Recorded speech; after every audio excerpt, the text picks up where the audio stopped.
नमस्कार विद्यार्थी मित्रांनो, स्वागत आहे तुमचं आमच्या स्टडी डायरीज यूट्यूब चॅनलमध्ये। विद्यार्थी मित्रांनो, आजच्या व्हिडिओमध्ये आपण पाहणार आहोत महाराष्ट्र राज्य LLB 3 इयर आणि 5 इयर CET 2023-2024 करिता अतिशय महत्त्वाचा विषय म्हणजे कायदेशीर अभिवृत्ती।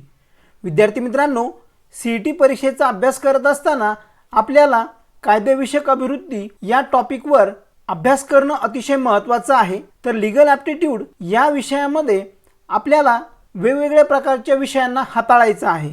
तर विद्यार्थी मित्रांनो, लॉ CET मध्ये तुम्हाला जर टॉपच्या लॉ कॉलेजमध्ये ॲडमिशन मिळायचं असेल तर त्यासाठी CET मध्ये तुम्हाला 100 पेक्षाही जास्त मार्क्स असणं आवश्यक आहे। तर विद्यार्थी मित्रांनो, आजच्या व्हिडिओ लेक्चरमध्ये आपण कायदेविषयक मनी या टॉपिकवर महत्त्वाची प्रश्नांची उत्तरे घेणार आहोत।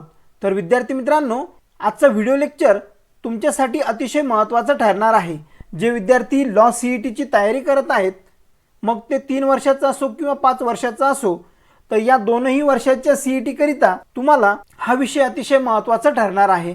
विद्यार्थी मित्रांनो, तुम्ही जर लॉ CET ची तयारी करत आहात किंवा BEd CET ची तयारी करत आहात तर आमच्या चॅनलला नक्कीच तुम्ही सबस्क्राइब करा आणि आमचे व्हिडिओ रोजच्या रोज पाहत चला। विद्यार्थी मित्रांनो, आपण CETच्या विद्यार्थ्यांसाठी एक लेक्चर सिरीज चालू केलेली आहे।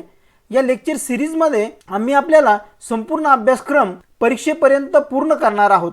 तर विद्यार्थी मित्रांनो, यामध्ये भारतीय राज्यघटना, त्यानंतर इंडियन पिनल कोड, त्याचबरोबर इंडियन कॉन्ट्रॅक्ट ॲक्ट, तसेच लॉ ऑफ टॉर्ट्स आणि कायदेविषयक मनी म्हणजे लीगल मॅक्सिम। विद्यार्थी मित्रांनो, तुम्हाला या संपूर्ण टॉपिक्सवर अभ्यास करायचा आहे आणि CET मध्ये येणाऱ्या प्रश्नांची योग्य उत्तरे द्यायची आहे। तर विद्यार्थी मित्रांनो, तुमची लॉ CET ची परिपूर्ण तयारी होण्यासाठी आम्ही 2023 च्या CET करिता एक कंप्लीट कोर्स लॉन्च केला आहे। यामध्ये तुम्हाला फुल सिलेबस रेकॉर्डेड व्हिडिओ लेक्चर मिळणार आहेत, त्यानंतर फुल सिलेबसवर नोट्स मिळणार आहेत आणि 1000 पेक्षा जास्तही MCQs तुम्हाला मिळणार आहेत। त्याचबरोबर 10 टेस्ट सिरीज मिळणार आहेत। त्याकरता विद्यार्थी मित्रांनो, तुम्हाला स्क्रीनवर दिलेल्या नंबरवर कोर्सची फी पे करायची आहे आणि त्याचा स्क्रीनशॉट व्हॉट्सअपला सेंड करायचा आहे। त्यानंतर आम्ही तुम्हाला लगेचच आमच्या लॉ CETच्या या कंप्लीट कोर्सला जॉईन करून घेऊ आणि तुम्हाला संपूर्ण नोट्स आम्ही PDF स्वरूपात पुरवणार आहोत। तर विद्यार्थी मित्रांनो, प्रश्न असा आहे, ऑडी अल्ट्रम पाल्ट्रेम म्हणजे काय? विद्यार्थी मित्रांनो, ही एक कायदेविषयक म्हण आहे आणि या म्हणीचा अर्थ काय होतो हे तुम्हाला ओळखायचं आहे। तर यामध्ये 4 पर्याय दिले आहेत। पहिला पर्याय आहे, no one should be condemned unheard, म्हणजे कोणालाही न ऐकता निंदा करू नये। त्यानंतर पर्याय क्रमांक B आहे, when the things speaks for itself, जेव्हा गोष्ट स्वतःसाठी बोलते। त्यानंतर पर्याय क्रमांक C आहे, it is the principle of extradition law, हे प्रत्यार्पण कायद्याचे तत्व आहे। आणि पर्याय क्रमांक D, नन ऑफ दीज, म्हणजे यापैकी नाही। तर विद्यार्थी मित्रांनो, या प्रश्नाचं योग्य उत्तर आहे पर्याय क्रमांक A, no one should be condemned unheard, म्हणजे ऑडी अल्ट्रम पाल्ट्रेम ही एक लॅटिन संज्ञा आहे। तर या प्रश्नाचं योग्य उत्तर आहे पर्याय क्रमांक A। पुढचा प्रश्न आहे, रेस इस्पा लॉकिटर म्हणजे काय?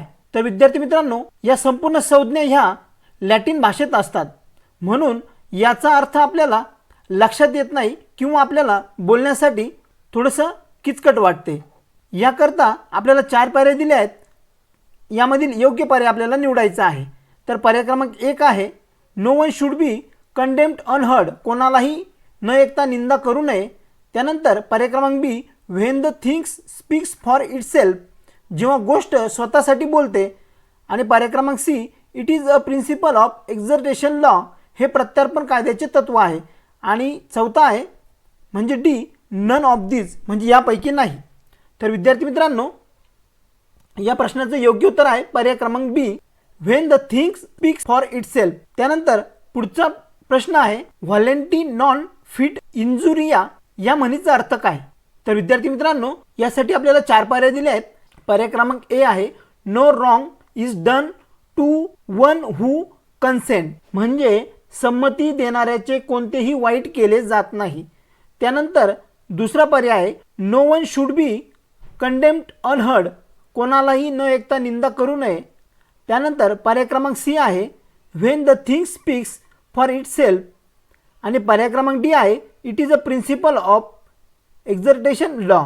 तर विद्यार्थी मित्रांनो, व्हॉलेंटी नॉन फिट इंजुरिया या म्हणीचा अर्थ आहे no wrong is done to one who consents, म्हणजे पर्याय क्रमांक ए. पुढचा प्रश्न आहे हु इज अमिकस क्युरी. आता यामध्ये आपल्याला 4 पर्याय दिले आहेत. तर यामध्ये अमिकस क्युरी या म्हणीचा अर्थ काय होतो. तर विद्यार्थी मित्रांनो, पहिला पर्याय आहे a friend of the court or tribunal. उदाहरणार्थ a non party whose gives evidence before the court so as to assess it with research argument or submissions. म्हणजे न्यायालय किंवा न्यायाधिकरणाचा मित्र म्हणजे एक पक्ष नसलेला जो आधी पुरावा देतो त्याला मदत करण्यासाठी न्यायालय संशोधन, युक्तिवाद किंवा सबमिशन करतो. तर विद्यार्थी मित्रांनो, अमिकस क्युरी याचा अर्थ असा आहे a friend of the court or tribunal. म्हणजे या प्रश्नाचं योग्य उत्तर असणार आहे पर्याय क्रमांक ए. यामध्ये बाकीचेही अजून पर्याय दिलेले आहेत, ते आपल्याला अशा प्रकारे सांगता येईल. पर्याय क्रमांक B he is the party to the case, तो खटल्याचा पक्षकार आहे. त्यानंतर पर्याय क्रमांक C he is a public prosecutor otherwise design as advocate general, किंवा मग तो सरकारी वकील आहे किंवा महाधिवक्ता म्हणून नियुक्त आहे. आणि पर्याय क्रमांक डी नन ऑफ दिस. तर अमिकस क्युरी याचा अर्थ असा होतो a friend of the court or tribunal. पुढचा प्रश्न आहे when a contract is void ab initio. तर यामध्ये 4 पर्याय दिले आहेत. तर या म्हणीचा अर्थ काय होतो हे आपल्याला ओळखायचं आहे. पहिला पर्याय आहे it is a void from the beginning and if a contract is void ab initio this has the consequence that no innocent third parties can acquire rights under any subsequent contract. याचा अर्थ असा आहे तो सुरुवातीपासूनच रद्दबातल आहे आणि जर करार रद्द झाला असेल तर त्याचा परिणाम असा होतो की कोणताही निर्दोष तृतीय पक्ष त्यानंतरच्या कोणत्याही करारांतर्गत अधिकार प्राप्त करू शकत नाही. त्यानंतर पर्याय क्रमांक बी आहे only the parties to the contract can claim their rights. केवळ करारातील पक्ष त्यांच्या हक्कांचा दावा करू शकतात. पर्याय क्रमांक सी आहे it is a discretion of the court to make it specific performance. त्याची विशिष्ट कामगिरी करणे हा न्यायालयाचा विवेक आहे. या प्रश्नाचं योग्य उत्तर आहे पर्याय क्रमांक ए. पुढचा प्रश्न आहे the burden of proofs lie on, म्हणजे पुराव्याचा भार कोणावर आहे. यामध्ये पहिला पर्याय आहे क्लेमंट म्हणजे दावेदार. त्यानंतर पर्याय क्रमांक बी आहे प्रॉसिक्युशन म्हणजे खटल्याचा. तिसरा प्रश्न आहे बोथ ए अँड बी म्हणजे दोन्हीही ए आणि बी या दोघांचाही.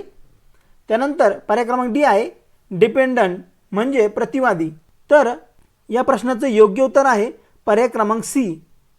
पर्याय क्रमांक ए आणि बी या दोघांवरही पुराव्याचा भार आहे. पुढचा प्रश्न आहे ॲडव्हर्स पोजेशन म्हणजे काय, म्हणजे प्रतिकूल ताबा म्हणजे काय. तर यामध्ये 4 पर्याय दिले आहेत लॉफुल पोजेशन, त्यानंतर अनलॉफुल पोजेशन, नायदर ए और नॉर बी. आणि पर्याय क्रमांक डी आहे custody under the judicial authority म्हणजे न्यायालयीन अधिकाराखाली कोठडी. ॲडव्हर्स पोजेशन म्हणजे अनलॉफुल पोजेशन म्हणजे बेकायदेशीर ताबा. या प्रश्नाचं योग्य उत्तर आहे पर्याय क्रमांक बी. पुढचा प्रश्न आहे when a person ads and abets in the performance of the crime either before or during its commission.